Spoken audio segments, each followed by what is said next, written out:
आप सबको मेरा स्नेहपूर्ण नमन। सर्वे भवन्तु सुखिनः, सर्वे सन्तु निरामया, सर्वे भद्राणि पश्यन्तु, माँ कश्चित् दुःखभाग् भवेत्। सभी सुखी हों, सभी निरोगी हों, सभी प्राणियों का मंगल हो तथा किसी भी प्राणी को कोई दुख व्याप्त न हो। यथाभूत ज्ञान दर्शन अर्थात जैसा है उसे वैसा जान लेना, ये भारतीय संस्कृति का आधार रहा है। आज विद्यार्थियों के समक्ष अनेक भटकाव हैं। वास्तविक शक्ति मित्र समूह से ज़्यादा स्वयं का मित्र बनने में है। बाह्य आलंबन त्याग कर जब विद्यार्थी आंतरिक जगत के प्रति सजग हो जाता है, तब वह स्वयं को शक्तियों से परिचित कराता है। इस वीडियो से मेरा प्रयास विद्यार्थियों की चेतना को जागृत कर उनकी स्वयं की क्षमता से उनका साक्षात्कार कराना है। तो आज हम बात करेंगे श्रीमद् भगवद गीता और विद्यार्थी जीवन में अनुकरणीय शिक्षा। तो सबसे पहली बात हम जानेंगे कि भगवद गीता क्या है। भगवद गीता एक उत्कृष्ट धर्म ग्रंथ है। यह संस्कृत महाकाव्य महाभारत की एक उपकथा के रूप में संकलित सुसंगठित विचारों का गान है। इसमें संपूर्ण वेदों का गूढ़ रहस्य अत्यंत सरलता और सहजता से संग्रहित किया गया है। गीता में 18 अध्याय और 700 श्लोक हैं। स्पष्ट रूप से देखा जाए तो गीता साधारण मानवीय वृत्तियों और जागृत मानवीय चेतना के मध्य सत्य अनुभूति, स्वविवेक जागृति और आत्म सबलता का दिव्य संभाषण है। बाह्य ब्रह्मांड की असीमितता का मानव के अंतस्पर्श प्रकटीकरण ही गीता है। अर्थात गीता वह सहज ज्ञान है जो मानव को सरलता से ब्रह्मांड से जोड़ता है। गीता के विषय में जानने के बाद आइए अब चर्चा करते हैं गीता के श्लोक और विद्यार्थियों के लिए अनुकरणीय शिक्षा पर। गीता के अध्याय 2 के 33वें श्लोक में कहा गया है, अथ चेत्त्वम् इमं धर्म्यस् संग्रामं न करिष्यसि ततः स्वधर्मं कीर्तिमं चाहित्वा पापं व्याप्स्यसि। किंतु यदि तुम युद्ध करने के स्वधर्म को संपन्न नहीं करते हो तो तुम्हें निश्चित रूप से अपने कर्तव्य की उपेक्षा करने का पाप लगेगा और तुम योद्धा के रूप में भी अपना यश खो दोगे। विद्यार्थी का धर्म है अध्ययन करना। निरंतर अध्ययनरत विद्यार्थी ज्ञान को प्राप्त करता है, परंतु बिना अध्ययन किए यदि येन केन प्रकारेण परीक्षा में उत्तीर्ण होने के मार्ग को अपनाओगे तब कदाचित उत्तीर्ण तो हो जाओगे, किंतु मानव होने की गरिमा को खो दोगे। अपनी सकारात्मक ऊर्जा का ह्रास कर यदि क्षणिक लाभ भी मिल जाए, लेकिन व्याकुलता, उद्विग्नता और हीनता का भाव तुम्हारी आत्मशक्ति को कमजोर कर देगा। अतः अपने धर्म का पालन करते हुए विद्यार्थी को बिना किसी परिणाम की इच्छा के हमेशा अध्ययनरत रहना चाहिए।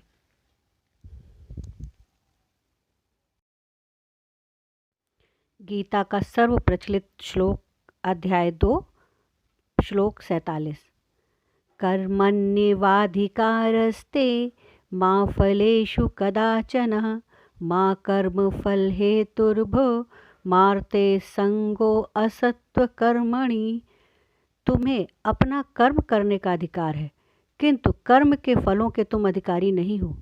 तुम ना तो कभी अपने आप को अपने कर्मों के फलों का कारण मानो, ना ही कर्म न करने में अपनी कभी आसक्ति जताओ। विद्यार्थी को परिणाम से आसक्त होकर कर्म नहीं करना चाहिए। कर्म का अर्थ है कार्य करना, और कार्य करना वर्तमान के प्रत्येक क्षण का सदुपयोग है। शरीर, मन और इंद्रियां कार्य करने के साधन हैं। अतः विद्यार्थियों को समस्त उपलब्ध साधनों की कार्यप्रणाली का ज्ञान होना चाहिए, जिसके अनुसार भविष्य के परिणामों से प्रभावित होकर या सफलता की महत्वाकांक्षाओं के साथ आसक्त होकर अध्ययन करने से मन डर, भय, असुरक्षा, क्षीण स्मृति, क्रोध जैसे मनोविकारों से ग्रसित हो जाता है और दुख ही उत्पन्न करता है। इसके विपरीत बिना भविष्य की चिंता किए विद्यार्थी स्व अध्याय में लगा रहे तो मन सक्रियता, ग्रहणशीलता, तत्परता और कर्मठता के साथ कार्य करता है, जिसका परिणाम निश्चय ही लाभप्रद होगा। गीता का अध्याय 2 श्लोक 48। योगस्थः कुरु कर्माणि संघतक्ता धनंजयः सिद्ध्या सिद्ध्यो समो भूत्वा समत्वं योग उच्यते। हे अर्जुन, जय पराजय की समस्त आसक्ति त्याग कर समभाव से अपने कर्म करो, ऐसी समता योग कहलाती है। विद्यार्थियों के लिए अनुकरणीय है कि बुद्धि में ज्ञान शक्ति भी है और इच्छा शक्ति भी है। इसे बुद्धि का द्विविध सामर्थ्य कहा जा सकता है। बुद्धि की इच्छा शक्ति है कर्म जो स्वभावतः सजग होता है, और ज्ञान शक्ति है बोध जो स्वतः क्रियान्वित होती है। इस प्रकार बुद्धि के समन्वय को योगमयी बुद्धि कहते हैं। तो विद्यार्थियों को अपनी बुद्धि को योगमयी, सजग, सचेतन बनाकर शिक्षा प्राप्त करनी चाहिए। वही उनके दीर्घकालीन जीवन की सार्थकता को प्राप्त करने में सहायक सिद्ध होगी। द्वितीय अध्याय श्लोक 63। क्रोधात् भवति सम्मोहः सम्मोहात् स्मृतिविभ्रमः स्मृतिभ्रंशात् बुद्धिनाशो बुद्धिनाशात् प्रणश्यति। क्रोध से पूर्ण मोह उत्पन्न होता है और मोह से स्मरण शक्ति का विभ्रम हो जाता है।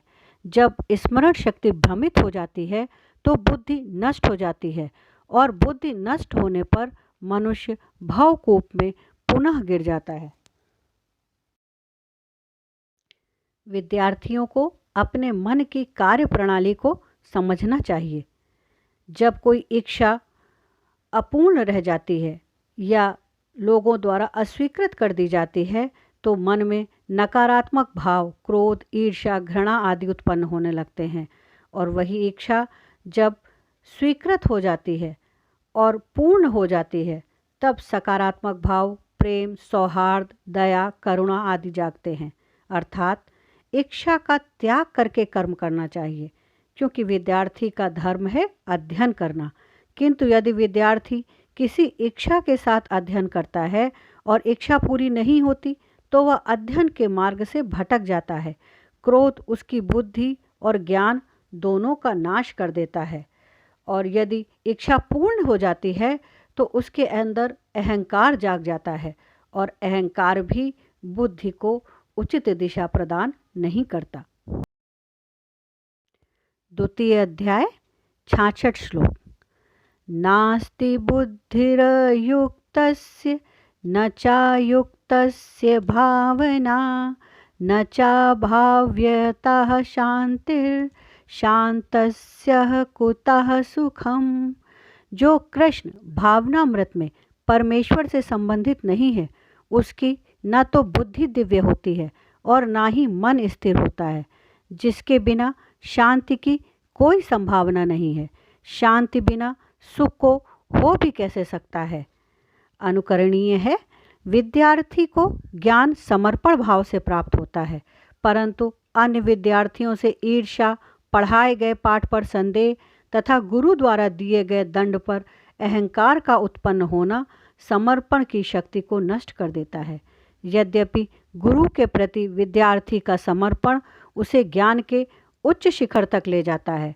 समर्पण के साथ शांत मन से प्राप्त किया गया ज्ञान विद्यार्थी को सफलता तक ले जाता है और अंत में वह जीवन के वास्तविक सुख की अनुभूति करता है, जो कि बाह्य न होकर आंतरिक होती है।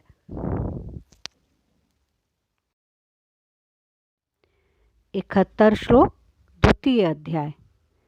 विहाय कामान्यः सर्वन् पुमाश्चरति निःस्पृहः निर्ममो निरहंकारः स शांतिमधिगच्छति। जिस व्यक्ति ने इंद्रिय तृप्ति की समस्त इच्छाओं का परित्याग कर दिया है, जो इच्छाओं से रहित रहता है और जिसने सारी ममता त्याग दी है तथा अहंकार से रहित है, वही वास्तविक शांति को प्राप्त कर सकता है। अनुकरणीय है, विद्यार्थी को तन्मयता से अपने कर्तव्यों का पालन करना चाहिए, अर्थात कर्म करते समय अपेक्षित परिणाम की इच्छा नकारात्मक वातावरण को जन्म देती है। अतः विद्यार्थियों को अध्ययन करते समय परिणाम की इच्छा का त्याग करना ही उचित होगा, जिसके साथ क्रोध, मोह, अहंकार जैसी दुर्बल विचारधाराएं स्वतः ही नष्ट हो जाएंगी और विद्यार्थी शांत मन से अपने कार्य को संपन्न कर पाएगा। अध्याय 3 श्लोक 5। न हि कश्चित् तत्क्षणमपि जातु तिष्ठत् कर्मकृत् कार्येत ह्यवशः कर्मः सर्वः प्रकृति जैर्गुणैः। प्रत्येक व्यक्ति को प्रकृति से अर्जित गुणों के अनुसार विवश होकर कर्म करना पड़ता है।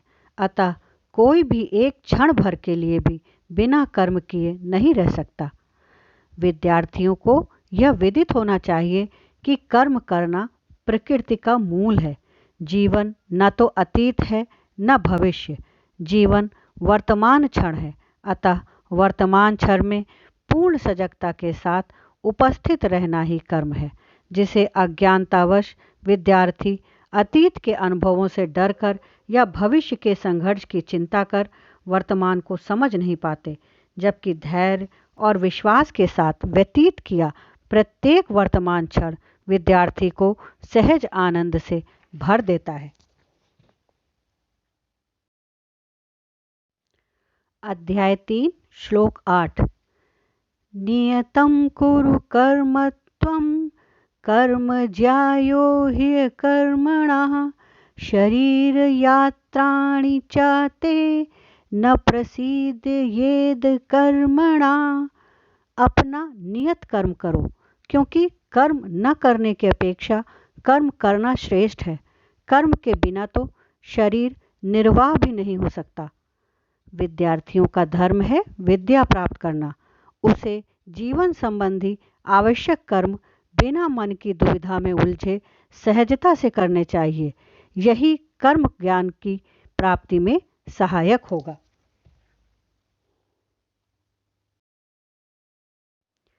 अध्याय 3 श्लोक 21। यद्यदाचरति श्रेष्ठस्य तत्र देवेतरो जनः स यत् प्रमाणं कुरुते लोकस्तदनुवर्तते। महापुरुष जो आचरण करते हैं, सामान्य व्यक्ति उसी का अनुसरण करते हैं। वह अपने अनुसरणीय कार्यों से जो आदर्श प्रस्तुत करते हैं, संपूर्ण विश्व उसका अनुसरण करता है। अतः विद्यार्थियों को अपना लक्ष्य उच्च रखना चाहिए। उच्च विचार करने पर ही उनकी परिणति संभव होती है। जब विद्यार्थी बिना किसी चिंता के मन को सजग रख अध्ययन करेगा, तब वह औरों के लिए एक उत्तम उदाहरण प्रस्तुत करेगा। अध्याय 3 श्लोक 26। न बुद्धि भेदम जनयेद ज्ञानम कर्म संगिनाम जोशयेत् सर्वकर्माणि विद्यान युक्तः समाचरन्। विद्वान व्यक्ति को चाहिए कि वह सकाम कर्मों में आसक्त अज्ञानी पुरुषों को कर्म करने से रोके नहीं, ताकि उनके मन विचलित ना हो, अपितु भक्ति भाव से कर्म करते हुए वह उन्हें सभी प्रकार के कर्मों में लगाए। अनुकरणीय है, श्रेष्ठता का अर्थ है दूसरों से अधिक ज्ञान प्राप्त करना। श्रेष्ठता की इच्छा ज्ञान प्राप्ति को भी प्रतिस्पर्धा बना देती है। प्रतिस्पर्धा की कोई सीमा नहीं होती। कुछ समय के लिए विद्यार्थी स्वयं को श्रेष्ठ समझ सकता है, फिर वही पीड़ा, संघर्ष, असंतोष उपजने लगता है। उसकी जगह यदि विद्यार्थी स्वयं को सुधारने का प्रयास करे तो वह श्रेष्ठ की प्रतिस्पर्धा से बच सकता है। स्वयं को परिस्थितियों का सामना करने के अनुकूल बनाना ही उपयोगी है। जिससे नित्य स्वयं को स्वयं से बेहतर बनाने का सकारात्मक संघर्ष होता है।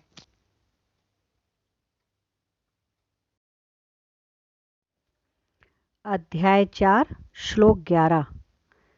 ये यथा मां प्रपद्यन्ते तांस्तथैव भजाम्यहम् मम वर्तमानुवर्तन्ते मनुष्याः पार्थ सर्वशः। जिस भाव से सारे लोग मेरी शरण ग्रहण करते हैं उसी के अनुरूप मैं उन्हें फल देता हूँ। हे पार्थ, प्रत्येक व्यक्ति सभी प्रकार से मेरे पथ का अनुगमन करते हैं। विद्यार्थियों को अपने विचारों का स्पष्ट दृष्टा होना चाहिए। श्लोक के अनुसार जो जैसा विचार करता है या भाव रखता है उसे वैसा ही परिणाम प्राप्त होता है। अर्थात यदि विद्यार्थी का सारा प्रयास परीक्षा उत्तीर्ण करना ही है तो वह मात्र परीक्षा उत्तीर्ण ही कर पाएगा।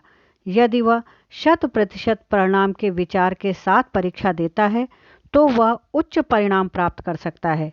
ये तो सभी जानते हैं कि यदि मनुष्य की इच्छा अभीप्सा में परिणित हो जाए तो संपूर्ण ब्रह्मांड भी उसे पूरी करने में उसकी सहायता करता है। अध्याय 16 श्लोक 21। त्रिविधम नरकस्य येदं द्वारं नाशनम् आत्मनः कामः क्रोधस्य तथा लोभस्य तस्मादेतत्ययं त्यजेत।